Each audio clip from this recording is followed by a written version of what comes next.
Assalamualaikum warahmatullahi wabarakatuh. Kembali lagi di channel saya Rehaska dan selamat tahun 2025. Di awal 2025 ini kita langsung mereview sebuah laptop yang datang dari merek HP, yaitu HP 14 EM0014AU. Ya, laptop ini merupakan laptop yang ditujukan untuk pengguna entry level yang memang datang dari merek HP. Dan walaupun ditujukan untuk entry level, tentu saja ada kelebihan-kelebihan yang dipunyai laptop ini dibandingkan dengan laptop yang lainnya. Ya, kita akan bahas terlebih dahulu mengenai spesifikasi dari laptop ini. Ya, untuk spesifikasinya ya, untuk prosesornya sendiri dia menggunakan prosesor dari AMD, yaitu AMD Ryzen 3 7320U dengan fabrikasi 6 nanometer, mempunyai 4 core dan 8 thread, mempunyai clock speed base-nya adalah 2,4 GHz dan top clock-nya adalah 4,1 GHz dengan TDP-nya maksimal di 15 Watt. Ya, proses ini kemudian disandingkan dengan RAM-nya, yaitu RAM LP DDR5 8 GB, onboard 5500 mHz, dan mempunyai karakteristik 2 channel. Ya, untuk VGA-nya sendiri dia juga menggunakan AMD, yaitu AMD Radeon 610M dengan kapasitas VRAM-nya adalah 512 MB. Untuk storage-nya sendiri dia sudah menggunakan SSD NVMe M2 dengan kapasitasnya adalah 512 GB. Kemudian untuk wireless-nya dia mempunyai koneksi wireless yaitu Wi-Fi-nya Wi-Fi tipe 6 dan mempunyai Bluetooth dengan versi 5.3. Untuk baterainya sendiri dia mempunyai kapasitas 41 Wh. Ya, itu adalah spesifikasi dari laptop ini. Selanjutnya kita akan ngomongin mengenai desainnya ya, atau tampilan fisiknya. Ya, untuk desainnya terlebih dahulu dia mempunyai platform yaitu clamshell yang laptop standar biasanya, yaitu hanya tinggal membuka saja, dan dia mempunyai warna yang khas HP banget yaitu natural silver. Dan untuk bahan dari laptop ini ya mempunyai bahan yaitu polikarbonat atau plastik dengan build quality yang bagus sehingga kokoh dan tidak terlihat ringkih. Ya, kemudian untuk mengenai dimensinya ya, dimensi panjang dari laptop ini itu tidak terlalu panjang, hanya 32,3 cm. Kemudian untuk lebarnya ada 21,5 dan ketebalannya kurang dari 2 cm, yaitu 1,7 cm. Ya, untuk bobotnya sendiri ya, dengan desain yang tadi sudah cukup ramping, tentu saja bobotnya juga tidak berat. Untuk laptopnya sendiri mempunyai bobot hanya 1,36 kg dan ditambah charger yaitu sekitar 170 gram. Jadi totalnya hanya sekitar 1,5 kg saja. Jadi dengan bobot tersebut tentu saja kita mudah sekali untuk menenteng laptop ini dan chargernya tanpa harus khawatir terasa berat, dan tentu saja bisa ditenteng kemana aja. Mantap sekali. Ya, berlanjut untuk tampilan fisik dari laptop ini ya, yaitu untuk di bagian atas terdapat sebuah logo HP yang dikelilingi dengan aksen chrome yang cukup mengkilat dan cetar membahana. Kemudian untuk di bagian samping kanan ya, kita akan bisa melihat ada satu buah USB tipe A dengan 3,2 Gen 1 ya. Kemudian di sebelahnya ada port untuk charging. Di sebelah kiri terlebih banyak portnya. Ada satu buah USB 3,2 Gen 1, ada satu buah USB Type-C 3,2 Gen 1, ada satu port HDMI, dan tentu saja satu port untuk audio combo jack 3,5 mm. Di bagian depan ya hanya ada exhaust fan atau lubang exhaust yang berada persis di bawah layar. Dan di bagian belakang atau bawah kita akan menemukan kisi-kisi udara yang cukup besar. Ada dua buah speaker stereo di kanan dan kirinya dan tentu saja ada karet pengganjal atau karet kaki-kaki dari laptop ini. Ya, di bagian dalam teman-teman semuanya kita akan melihat bentangan layar 14 in dengan bezel yang lumayan tipis di bagian atas dan kanan kirinya dan cukup tebal di bagian bawahnya. Ya, di atas layar juga terdapat sebuah webcam dengan resolusi Full HD dan ditemani 2 buah mikrofon array. Untuk layarnya sendiri ya dengan bentangan 14 inci ini mempunyai resolusi maksimal di Full HD dengan refresh rate-nya 60 Hz dan mempunyai dukungan teknologi dari AMD FreeSync. Untuk kecerahan dari layar ini ya, itu hanya sekitar 260 nits sehingga tidak terlalu cerah ketika di bawah terik matahari. Jadi penggunaan nyaman adalah memang di dalam ruangan saja. Nah, kemudian untuk color gambutnya hanya sekitar 50-an persen sehingga untuk penggunaan editing video ataupun gambar yang membutuhkan detail warna yang bagus, sepertinya laptop ini kurang cocok. Oh ya, layar ini juga sudah dilapisi dengan lapisan anti glare sehingga mempunyai atau nyaman untuk dilihat sepanjang hari atau di waktu yang cukup lama. Sementara untuk bagian bawahnya terdapat keyboard full size atau keyboard normal layaknya laptop 14 in dengan tombol-tombol alfanumeriknya atau huruf dan tombol lainnya itu cukup besar ya.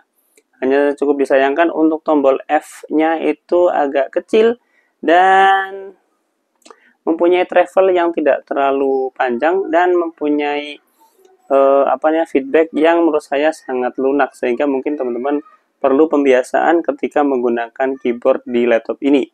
Khususnya jika teman-teman sebelumnya menggunakan keyboard yang misalkan untuk bisnis seperti ThinkPad atau di Dell dan sebagainya. Ya, untuk keyboardnya sendiri menurut saya ini hanya masalah pembiasaan dan agak sangat disayangkan untuk peletakan tombol power itu tidak dibuat dedicated di bodinya, tapi di keyboardnya sehingga dan diletakkan di sebelah kirinya pas dari tombol delete. Dan itu mempunyai resiko untuk salah pencet ketika proses pengetikan. Sementara untuk touchpad-nya sendiri ya atau trackpad-nya, ya touchpad-nya mempunyai ukuran yang cukup besar dan sudah mendukung multi gesture. Dan ketika saya pakai untuk gestur, rasanya enak dan tidak ada kendala yang berarti. Oke, cukup bagus untuk touchpad-nya. Ya, selanjutnya yang ditunggu adalah mengenai performa dari laptop ini. Ya, dengan prosesor Ryzen 3 7000 series dan dipadukan dengan 8 GB RAM LPDDR5, untuk multitasking dengan laptop ini sangat-sangat tidak ada masalah. Ya, penggunaan banyak Windows dan banyak aplikasi dan berpindah-pindah menjadi hal yang tidak perlu dikhawatirkan dengan laptop ini. Ya, kemudian dengan adanya AMD 610M-nya, ya itu sudah cukup untuk membuat laptop ini tidak ada kendala berarti ketika memainkan video atau memutar file video yang ukurannya cukup besar ya. Seperti video dengan resolusi 4K. Ya, semuanya tidak ada kendala berarti, tidak ada lag dan tidak ada jeda apapun. Jadi semuanya mulus dan tanpa kendala. Ya, masih mengenai performa dari laptop ini. Kali ini kita akan uji performanya dengan menggunakan beberapa software benchmarking. Dan yang pertama adalah dengan menggunakan Cinebench R23. Ya, dari software ini didapat untuk skor multicore-nya adalah 4582 dan CPU single core-nya adalah 1083. Dari poin ini bisa dilihat bahwa prosesor ini mempunyai skor yang tidak terpaut jauh dari AMD Ryzen Threadripper yang notabene mempunyai core yang lebih tinggi yaitu 32 core dan thread-nya 64 serta clock speed-nya adalah di 3 GHz untuk base clock-nya. Jadi cukup bagus ya untuk di Cinebench ini. Ya, selanjutnya kita uji dengan menggunakan software Geekbench. Ya, dengan menggunakan software Geekbench ini mendapatkan skor single core skornya adalah 1190 dan multi core-nya mendapatkan skor 3484. Yang mana ini juga sedikit lebih baik dari pesaing sebelahnya, yaitu Intel Core i5 generasi 10 yang mempunyai clock speed padahal yang lebih tinggi dari 4,4 GHz. Selanjutnya dengan software PCMark untuk mengetes atau mengukur kemampuan secara umum dengan penggunaan sehari-hari. Ya, untuk PCMark ini mempunyai total skor yaitu 4193 yang mana secara detail ya pada skor esensialnya rata-rata di 8027 poin, kemudian untuk productivity di 7004 poin dan yang terakhir yaitu dari content creation dengan skornya adalah 3559 poin. Ya, itu adalah dari PCMark 2004. Selanjutnya yang terakhir adalah menguji kemampuan 3D-nya, yaitu dengan menggunakan software 3D Mark. Ya, di software 3D Mark ini game skornya mempunyai skor yaitu 7533 poin dan CPU skornya adalah di 5799 poin. Ya, dengan di bagian game performa yaitu dengan simulasi game Battlefield 5 di resolusi 1440p mempunyai skor atau frame per secondnya di bawah 20 fps. Ya, itu adalah hasil benchmarknya dan bisa disimpulkan untuk laptop ini tentu saja memang tidak ditujukan untuk penggunaan game berat, apalagi untuk game entusias. Ya, memang secara lahir memang laptop ini bukan laptop gaming ya, dan memang lebih sering dipakai untuk produktivitas seperti untuk perkantoran, untuk ngetik, editing video standar atau editing audio picture standar dan sebagainya. Jadi ya memang tujuannya memang sudah jelas sesuai dengan spesifikasinya. Ya. Kemudian untuk bermain game bukan berarti tidak bisa ya. Untuk game-game ringan sampai menengah saya rasa itu bisa, dan mungkin beberapa game berat dengan menggunakan settingan yang paling low sekalipun itu masih bisa juga.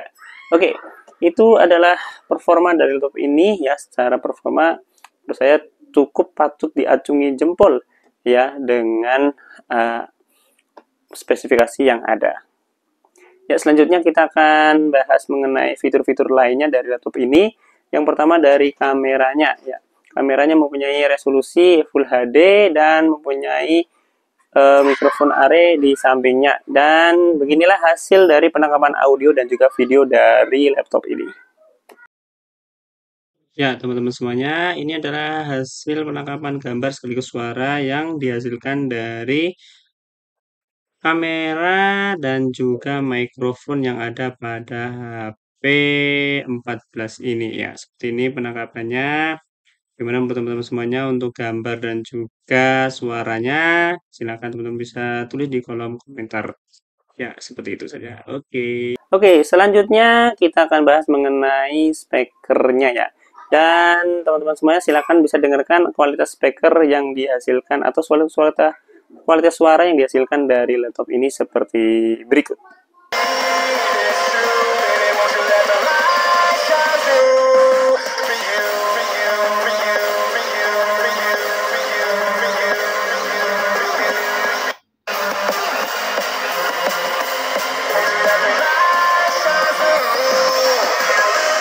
Ya, kira-kira seperti itu saja untuk review dari laptop HP 14 EM0014AU ini.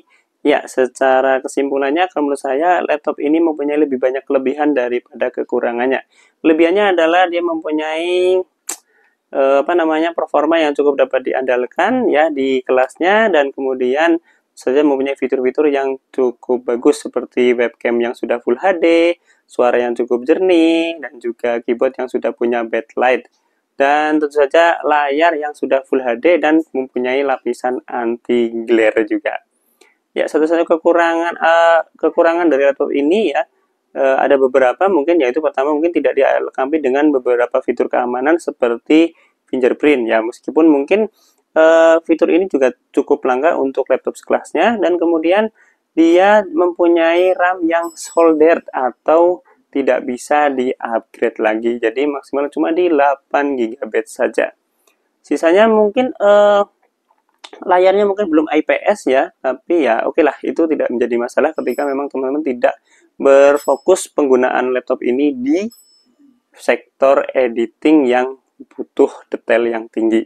Sekali lagi, mungkin kekurangan ini adalah bersifat opsional atau bersifat relatif, tergantung teman-teman menggunakan laptop ini untuk apa. Kira-kira itu saja, semoga bermanfaat, dan jangan lupa untuk like video ini jika teman-teman suka, subscribe channel saya belum, berikut dengan tombol loncengnya. Main pula ke sosial media saya di bawah ini, dan tonton video saya yang lain. Terima kasih, kita ketemu lagi di video berikutnya, dan wassalamualaikum warahmatullahi